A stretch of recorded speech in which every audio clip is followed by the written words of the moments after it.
Look, I'm loving what Book is doing and Nike's doing to promote the new shoes, but I didn't realize we were going to get Devin Booker in studio. Licenses for skill, baby.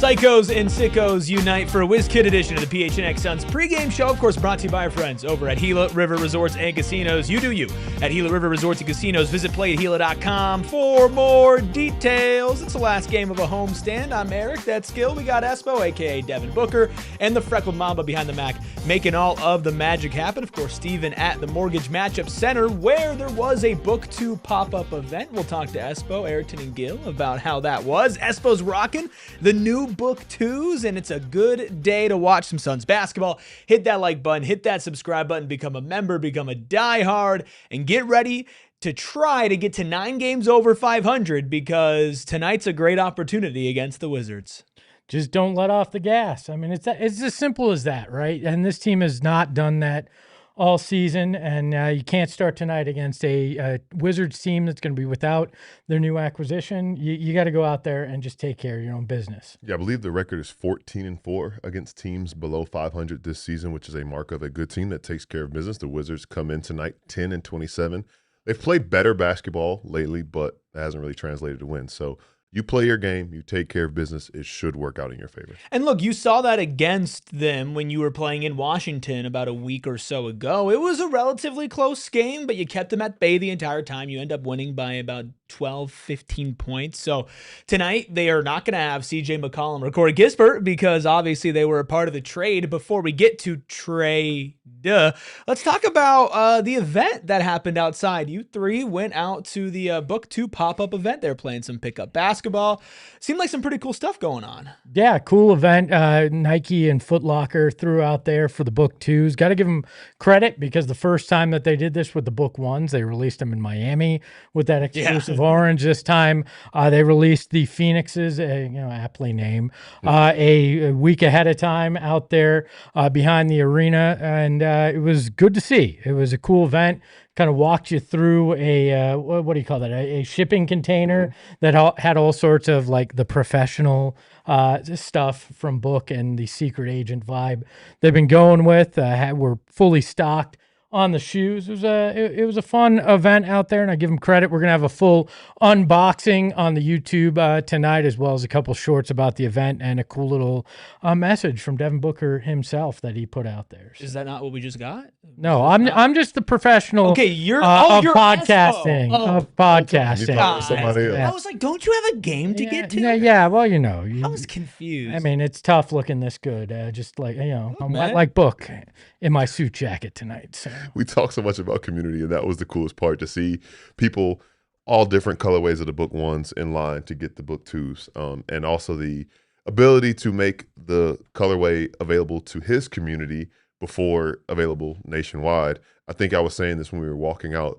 There is a short list, maybe even counted on one hand, amount of professional athletes, but NBA players that mean that much to their community, that they can have something like that. And just a reminder of how special it is to have a player like Devin Booker on this team. Freckled Mamba, do you like the event? Of course I like the event. Got some shoes out of it, so can't complain. And looking forward to seeing you hoop in those. Well, look, I'm looking forward for the Suns to hoop tonight. I think it's amazing. Obviously, we've all been talking about how good this team has been, how much fun they are for the entire season, but it does feel like in the new year, for the last 11 days, it's starting to pick up some momentum, at least outside of Phoenix. I saw some Heat fans complaining that they had to play us soon. I remember asking on social the other day, here are the Suns' next 10 games, what do you think the record is? And multiple people going 7-3, 8-2, 9-1, 10-0. The expectations have changed. The vibes are higher than ever, and they can go 9 games over 500 tonight. I'm still a little bit in awe that we're here. Not that like they haven't proven it, but this is crazy. It's something to think about. I mean, coming into the season, right? We talk about expectations and how they have changed. And I think, again, you said it, around the turn of the new year, during the holidays, I think what it was, where it really changed, was handling that gauntlet the way that this team did. Coming out of that, it was like, well, there's a reprieve in the schedule now.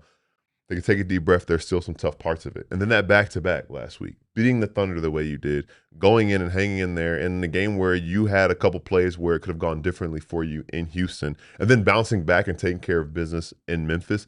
We're seeing it in real time. This team is not really making the same mistake oftentimes, and I think that is allowing us to kind of grow and, like you said, be in awe of what they're able to accomplish as they keep going on, because they are growing in real time and getting better as the journey goes on. I love their mentality, though. They don't care if they're 8 games over 500. It's simply what's next on the docket. And that is the sign, again, of a good team that does not buy into the press clippings. They didn't when everybody said they were going to be terrible. They aren't right now. When people are starting to get on the hype train, they're just going to put their head down and take care of business. And that's why I feel very confident about tonight, because like they keep calling Devin Booker the professional, this is a roster full of professionals. And it starts with Jordan Ott, who, you know, is like, short memory, go out there and do what you do best.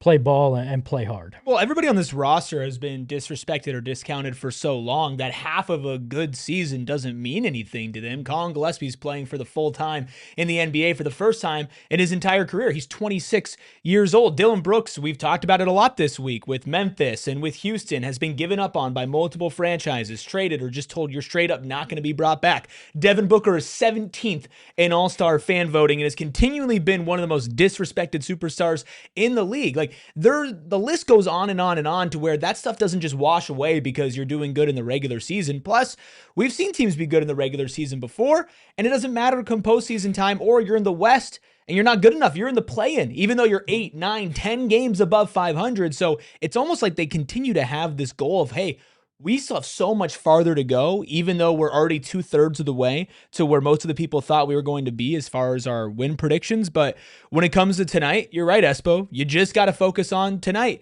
Let's take a look at the injury report, because still no Jalen Green, but an injury report is presented by our friends over at the Husband and Wife Law Team. If you've had a serious injury, call the Husband and Wife Law Team first at 602-783-8841 or visit their website at thehusbandandwifelawteam.com.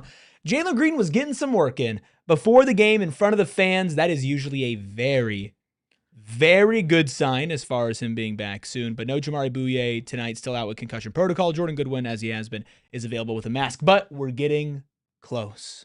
Well, yeah, we talked about it the last few shows. If you are letting him work out in front of the fans, you're letting him work out in front of the media, that is a slow sign that, hey, we're close. We saw Devin Booker talking about Jalen Green, and we're waiting for you on IG stories today.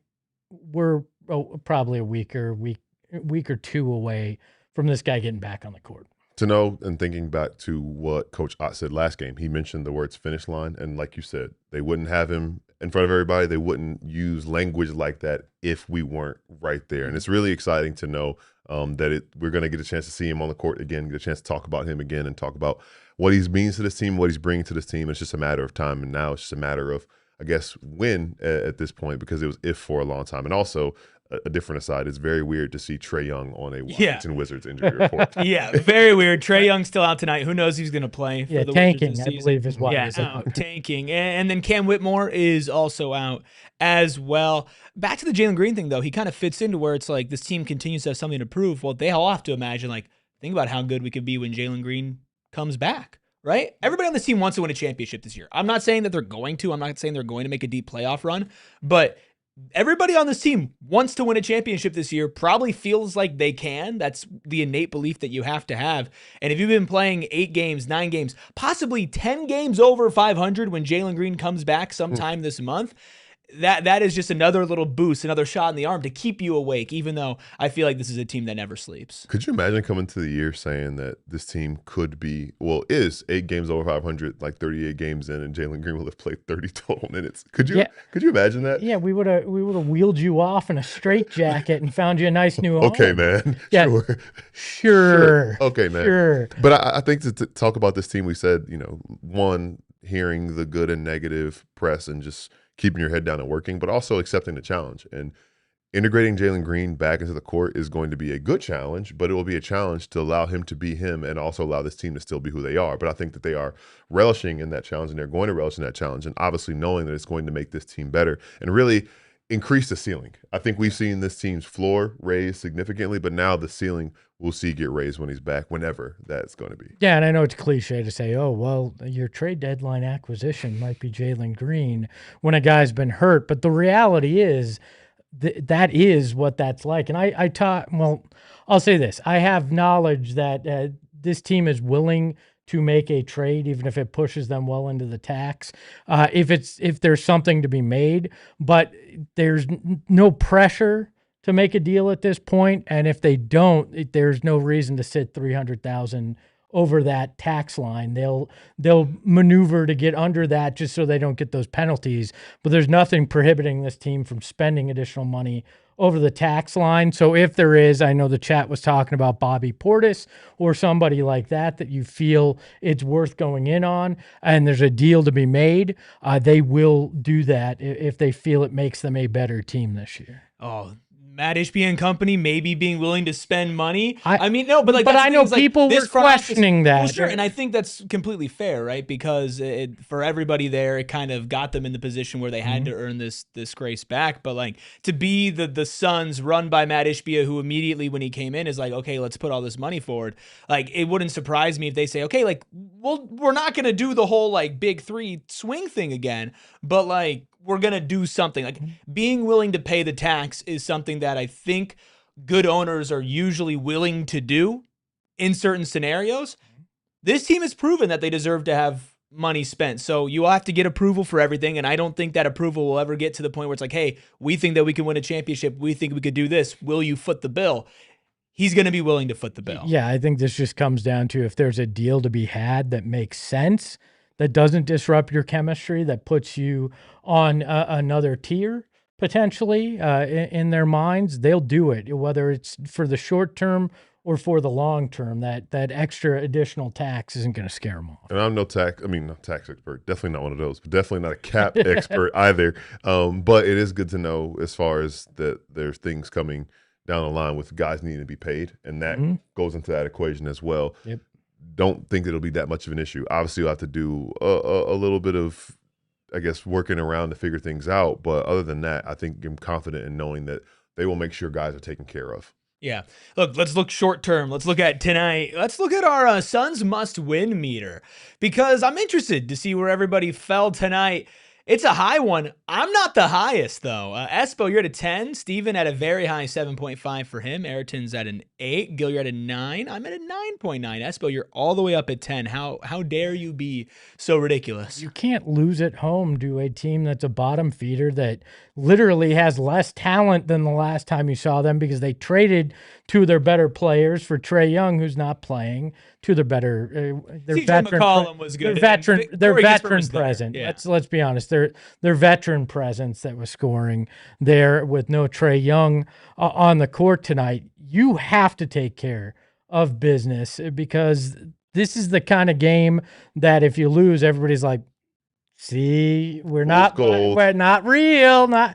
You can go 9 games over 500 at home in front of your crowd before you head on a long road trip against a bottom feeder. You have to do it. It's a 10. I was going to say, it's almost calling it, rebranding it for one night and calling it the must not lose to the Wizards meter. And I think that's why I was at a 9 on that, and also 9 for the opportunity to go 9 games over 500. But that's a great point. It's not just the end of a quick 2-game homestand. It is the last game before a very long road trip, and it would not be the type of momentum you want to go on a 6-game road trip going on losing to a Wizards team tonight. Yeah, I think a 9.9 is a very low score for me coming into tonight. Super low, man. Yeah, super low.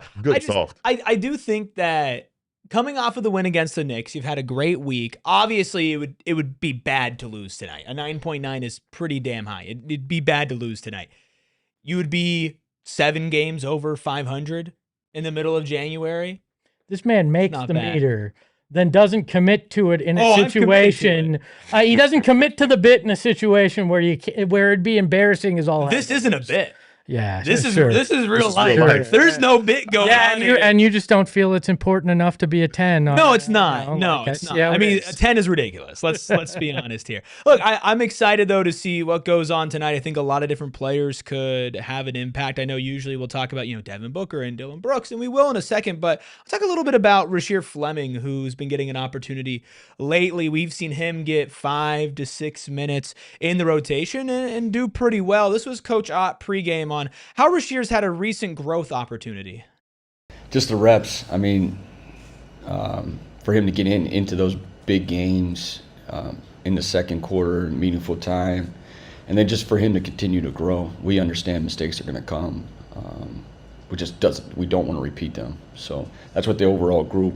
We understand that we haven't been together long. Mistakes are going to happen. Try not to make them the second time, and then try to overcome it with an incredible effort. His gifts are his wingspan, his ability to make a mistake and turn it into a good play, and he's growing offensively. He's gotten a couple cuts, which is part of our system, and he's been able to do it.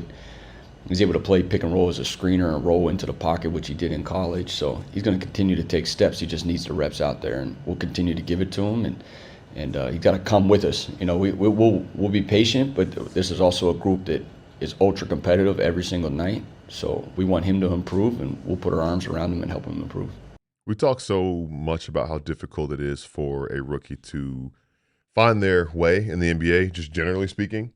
And it's doubly true when you're doing so with a team that has real expectations. You're not playing for a team that's, 20 games under 500. This team you're playing for is 8 games over 500. And they're trying to prepare you to play a key role in really important basketball. And that's why I look back to that game last Monday in Houston as being a turning point. It was 5 minutes of action for Rasheer, but I remember us saying, I think this is probably the point where we start seeing them trust him for at least one stint. And who knows? He starts limiting those mistakes and not making the same mistake twice. That one shift becomes 2 shifts. And that's kind of the type of growth that we want to see from him. I think he's right on track with his development as far as do what you need to do with the Valley Suns first. Prove to us you're ready with that. Then we will show you we trust you. Just be ready for that moment. And he's been ready for that moment. The gifts and all that stuff, he's going to be able to put it all together. But I think it's important to remember there are a lot of moving pieces as far as him figuring out who he is as an NBA player and also learning how to play the NBA game next to the guys around him. And I think that what Coach Ott said kind of encapsulates all of that. I love the fact that we've seen him do it on defense a handful of times. We've seen him do it on offense. You've seen a little bit of his entire skill set.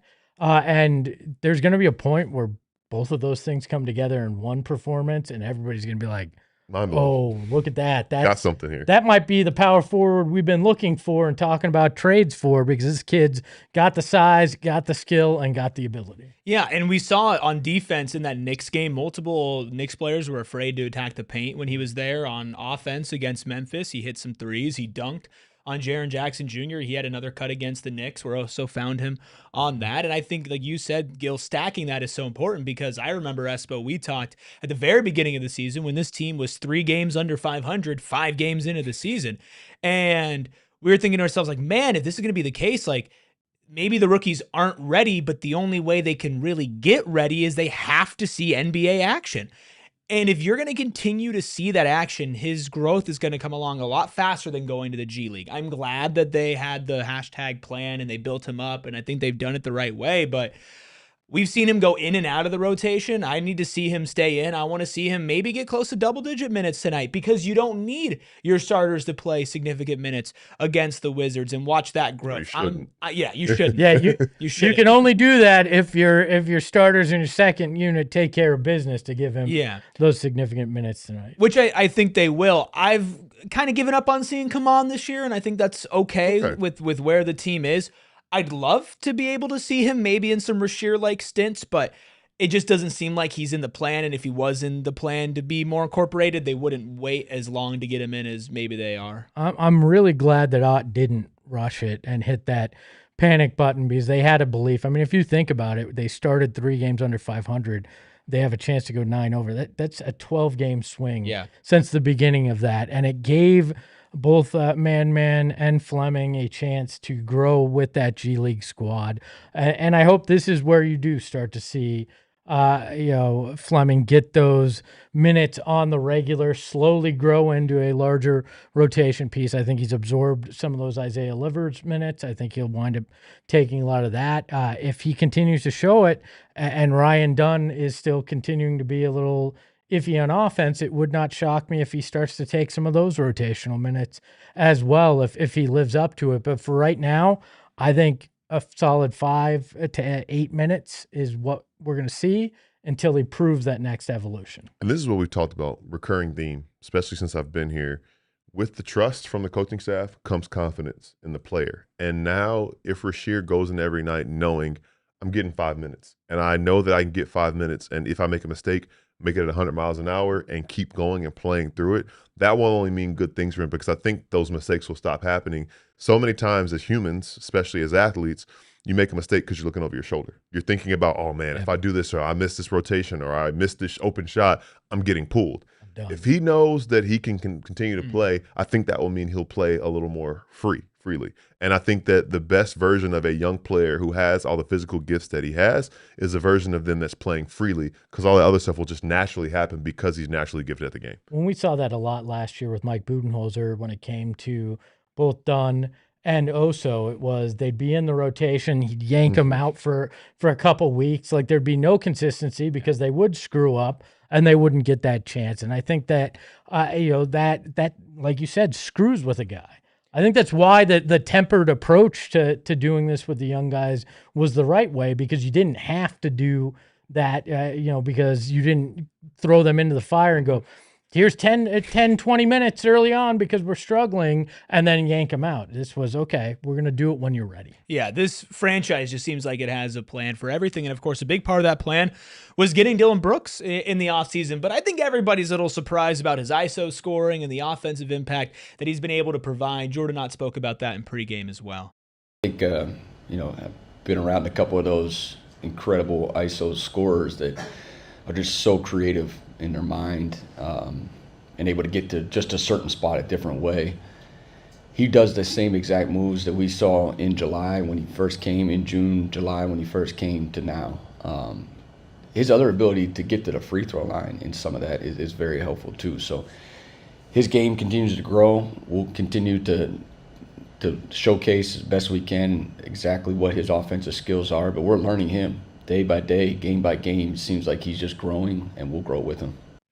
I think the coolest part about hearing a lot of Jordan Ott's answers is how player led this group is. We're learning his skills and what he wants to do offensively and where he wants the ball to be. And you're seeing that. You're seeing Dillon Brooks look comfortable. We talked a lot about sometimes they don't really run plays for him. And it's just like, yeah, he finds it his way. He finds what to do on the floor. And you see that throughout the roster in different ways with different guys. Every single night we seemingly see Dillon Brooks do things that we just never seen him do at the NBA level before, quite frankly. But I think it's a product of, again, hey, where are you comfortable getting the ball? Where would you like to get the ball? Do you want us to run anything for you? Are you cool just kind of, getting the ball in this position? And also seeing, oh, he's good in this spot. Let's see if we can give him the ball more. And that is a lot of recognition or from the guys on the court with him as well. And I think that just speaks to the chemistry that these guys have developed so quickly on this court. It almost feels like in a lot of ways this group was meant to play together because they're picking things up so quickly. I know this will come as a surprise, but I don't go back and watch a lot of Oregon basketball. But I'm going to have to do that because there's been a handful of people that said this was in his bag when he was at Oregon. It was just they didn't let him try it in the NBA. And if that's the case, that's another Jordan Ott showing confidence in a very specific thing that a player can do and letting him do that. And that's been unbelievable with what we've been able to see Brooks do is he's blossomed offensively, and we talked about it multiple times. It hasn't hurt him on the defensive end either. Well, and that plays into SPG's keys for the game. He always sends them in, even when he's not on the pregame show. Key number 1, dictate with your defense. Of course, Dillon Brooks will be a big part of that. Key number 2 is get Gillespie going. I like that, triple G's. And then at key number 3, reestablish box out habits. Gil, which one of these 3 keys is standing out to you the most? Reestablish those box out habits. Habits are important because they're just what you repeatedly do. And we saw this team get out rebound at 20-7 in the fourth quarter against the Knicks. Very, very tough task to handle them. But like we said, kind of goes hand in hand with this being the last game before the trip. It's not calling it a get-right game. You've won a couple games in a row, but getting some habits in order so that when you go out on the road, you bring everything you did tonight with you on the road. Key number 2 is mine, but you'll see why in a little while. Oh, I think let's. I have an idea why. Let's see why right after we look at the line, of course, presented by our friends over at Bet365. No surprise here, but it's still fun to see the Suns heavy favorites at home against the lowly Washington Wizards, minus 14.5 on the spread, minus 900 on the money line, plus 600 on the money line for the Wizards, plus 14.5 on the spread. Did we ever think, no matter who the opponent was, the Suns would be favored by 14.5 points coming into this season? Crazy thing is they are the best team against the spread this year. So we'll see. I mean, 14.5 might be underselling what this game is too, potentially. But no, I mean, not even against the Wizards would you have expected a 14.5 point spread. It's 2 touchdowns. They're getting in the divisional round mode, or wild card round mode. We wouldn't know about that around here. Oh. Yeah, look, Sean in the chat is like, we're now in like mutually assured destruction because I told him his bet wasn't going to hit and he's told me mine's going to hit. Buddy, I don't need your help. I'm missing my bets either way. I'm like the Wizards of our betting competition, of course, brought to you by our friends over at Bet365. Sign up, use code PHNX365, deposit 10, place a bet for 5, get $200 in bonus bets if your bet wins or loses. Bonus bets can be used on spreads, totals, player props, futures, and more. Whatever the moment, it's never ordinary at Bet365. You must be 21 plus and physically located in Arizona. If you or someone you know has a gambling problem and wants help, call 1-800-NEXT-STEP, text NEXT STEP to 52342, or visit promgambling.az.gov. Hey, at least I'm not the only one in the negative. I can't hear you. You're 80 below me. For now. It's a long We're not even at the halfway point yet. long season. Congratulations to Gil and Ayrton, though. Yeah, Keep that up. You guys are getting closer to 0. I appreciate I just want to make sure that we're all aware of that. I'm rooting for you. Tonight's where everything changes. I know I've said it a lot, but Sean, you won't drag me down with you. Tonight is a simple 3-leg parlay. Just need to see it go through the hoop. Give me Devin Booker over 6.5 assists. He's done that in his last 3 games. Give me Oso Guidaro over half a steal. He's done that in his last 3 games. Give me Dillon Brooks over 25.5 points, rebounds, and assists. He's done that in his last 5 games. Plus 360. On Bet365. Hopefully it works out for me. Plus 360 and then a 30% profit boost on top of that. Sean, just because you're mad at me or you're mad at your bets not hitting that have nothing to do with me doesn't mean to bring me down. He says he likes your bets. So I don't know how I feel about that because you're upset about your bets not hitting either. You know what, Sean? We'll get through it together. Espo, what are you putting your money on tonight? It's simple tonight. Colin Gillespie, 25 plus points. Gillespie going. 1,500. Colin, we want to see him bounce back, and I think tonight's the night. 24-point triple-double is going to go so crazy. Gil, what are you putting your money on tonight? Somebody's going to score. I don't know exactly who it's going to be, but the Suns are going to do a lot of it, so I'm taking their team total over 118.5. Dillon Brooks, 20-plus points. Devin Booker, 7-plus assists, so I'll be with you on that. And Trey Johnson, the young rookie in D.C., 10-plus points for him tonight. You got a 50% profit plus 430 with the profit boost. We'll see how it works out for me. You're special. Well, you just got to scroll over and look at it. No, I only got a 30. No, there's the. No, I scrolled over and it just gave me 30. That's weird. Well, they just know Gil's going to hit. I guess so. Well, then they don't need to give him the profit boost. Give it to me. I'm not going to hit. You're going to bleed them dry. They're going to have no money after you hit your parlay. Ayrton, what are you putting your money on tonight? I got Oso Guidaro over 12.5 points, rebounds, and assists. Mark Williams getting over 21.5 points and rebounds. Colin Gillespie hitting 2 threes tonight. And then I took the under or the lows for Devin Booker and Dillon Brooks points. Devin with 21.5 and Dillon with 14.5. All of that is 650 with a 30% profit boost. So you're betting on like 23 minutes from each of them. Yeah, I have another bet that's Suns alternate spread of 22 points. So I think this is going to be a blowout, and we won't see the big guns in the fourth quarter. That might be the first time somebody on the show has taken the unders on Booker Brooks points this year. So I've thought about it. But I haven't. It wasn't an under. It was the low of their. I thought you were saying like below. Yeah, it was just the low option. My bad. I thought your odds would be better if you took Devin Booker under 21.5 points. I can't bring it I can't do betting unders. That's what I was a little bit confused there. I'm blaming that on the concussion brain. I was trying to do the math on how if that was under, they were going to get to a 22-point win. Yeah. Colin was going to have Colin Gillespie's 40. gonna get 25. Well, that's what we think is going to happen with our picks for betting. What about our score predictions? Clean sweep across the board, no surprise here. Steven, 122-105. Espo, 122-99. Gil, 120-104. I'm taking 125-109. All of us have them scoring in the 120s. A high-scoring affair. What are your final thoughts as the Suns look to go 9 games above 500 against the Washington Wizards? Don't do anything stupid. I would love to be back here in a couple hours saying that they took care of business again. Yeah, 2 boring wins in a week, one against the Grizzlies, one against the Wizards with this upcoming road stretch would be very welcomed. But at the end of the day, they got to play the game, and we'll be here right afterwards for the PHNX Suns post-game show. Hit the like button, hit that subscribe button as well. I am Sean because it's still here. You follow the show at PHNX_Suns. That's on Twitter and on Instagram. You can follow Ayrton at Freckled Mamba. You follow Espo at Espo. You follow Gil at Gil McGregor _. You can follow me at ERIKRUBY. And we will be back after the Suns hopefully win this game. Ahoy, hoy.